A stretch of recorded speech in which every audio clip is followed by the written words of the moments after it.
حضرت میاں شیر محمد شرک پوری علیہ رحمہ فجر کی نماز کے بعد یہ ٹوٹیاں نہیں جستا ہوتی تو وہ چھوٹا سا برآمدہ تھا، تو برآمدے کے اوپر بیٹھ کے وظائف کرتے تھے اور پھر اشراق کی نماز تک وہاں بیٹھتے اور پھر تشریف لے جاتے۔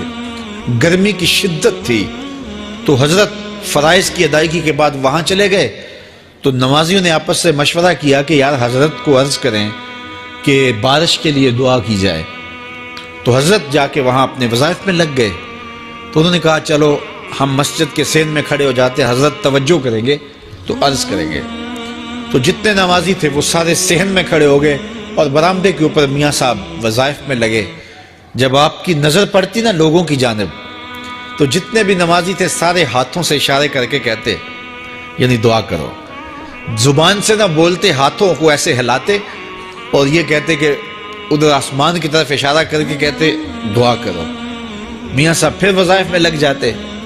پھر جب میاں صاحب کی آنکھ اٹھتی نا تو یہ سارے ہاتھ اٹھاتے اور آسمان کی طرف ہاتھ اٹھا کہتے۔ میاں صاحب پھر وظائف میں لگ جاتے۔ جب 2-3 مرتبہ ایسا ہوا نا تو میاں صاحب کی ہنسی نکل گئی اور ایسے آسمان کی طرف دیکھ کے کہا چل ہن پا دے۔ کہتے ہیں بس یہ بات کہنے کی دیر تھی کہ چھم چھم می برسنے لگا۔ تو جب کوئی حضور کا ہو جاتا ہے تو رب اس کو اپنا محبوب بنا لیتا ہے۔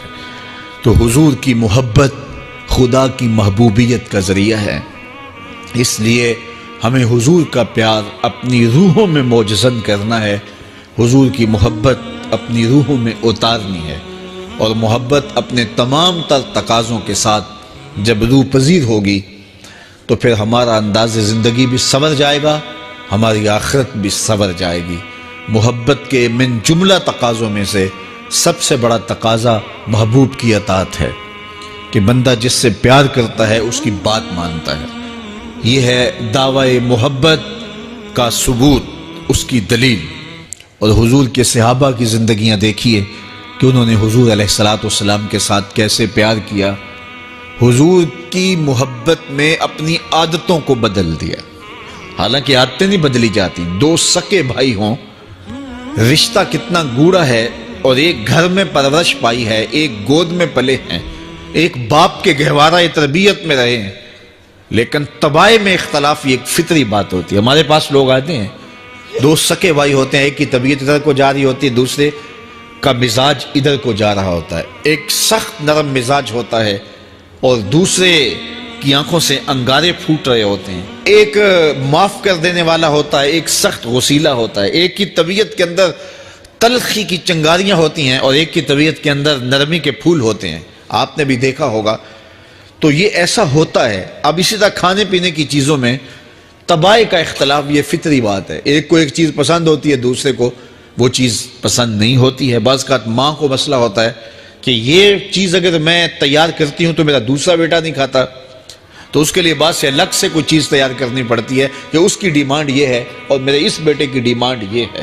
مائیں مزاج سمجھتی ہیں، ایک آغوش میں پرورش پانے کے باوجود خون ایک ہے، گہوارہ تربیت ایک ہے، دودھ ایک ہے، لیکن طبیعتوں کے اندر اختلاف پایا جا رہا ہے۔ لیکن صحابہ کی زندگیاں دیکھیے، انہوں نے اپنی طبیعتیں بھی حضور کی طبیعت کے سانچے میں ڈھال دی۔ حضرت انس بن مالک کو کسی نے دیکھا کہ وہ شوربے سے کدو کے ٹکڑے نکال کے کھا رہے ہیں، تو کہا یہ کیا کر رہے ہو؟ کہا میں نے ایک دن حضور کو یوں کرتے ہوئے دیکھا تھا۔ تو طباع کا اختلاف یہ ایک فطری اختلاف ہوتا ہے، لیکن صحابہ نے اس کو بھی چھوڑا اور حضور کی محبت کے سانچے میں ڈال دیا۔ پھر اس چیز کا انتظار نہیں کیا کہ حضور کا فرمان کیا ہے، حضور کی چاہت پہ اپنے مزاج کو بدلا۔ اللہ اکبر۔ حضور علیہ السلام مدینہ المنورہ کی گلی سے گزر رہے تھے، ایک گنبد نما مکان بن رہا تھا، اور ایسے مکان حضور کو پسند نہیں تھے۔ تو آقا کریم علیہ السلام نے پوچھا یہ مکان کس کا ہے؟ کہا فلاں انصاری کا ہے۔ حضور گزر گئے، چہرے پہ تھوڑے سے ناگواری آثار حویدہ ہوئے۔ کسی نے اس صحابی کو بتا دیا کہ حضور گزرے تھے، تیرے مکان کو دیکھا، شاید پسند نہیں آیا۔ 2-4 دن کے بعد حضور دوبارہ گزرے، دیکھا کہ وہاں ملبے کا ڈھیر پڑا ہوا تھا۔ فرمایا اس صحابی کو بلایا گیا، کہا میں پرسوں ترسوں گزرا تھا، تیرا مکان دیکھا تھا، یہ کیا ہوا؟ عرض کی میں نے گرا دیا ہے۔ فرمایا کیوں؟ عرض کی سنا تھا آپ کو پسند نہیں، سنا تھا آپ کو پسند نہیں، میں اور آپ دیکھیں ہمارا کیا کیا حضور کو پسند ہے، سر سے لے کر پاؤں تک، نجی زندگی سے لے کے سیاسی زندگی تک، اپنے امور ذات سے لے کر کے اپنی معاشرتی زندگی تک، ہمارا کیا کیا حضور کو پسند نہیں، اور ہر وہ چیز بدل دیں جو حضور کو پسند نہیں۔ محمد دی زیارت محمد دے رنگ وچ، اے ٹھگ بازیاں جانے پیارا محمد صلی اللہ علیہ وسلم۔ میرے شیخ کامل کا ایک شعر ہے، اور وہ شعر اتنا وزنی ہے کہ اگر میرے پاس جواہر لال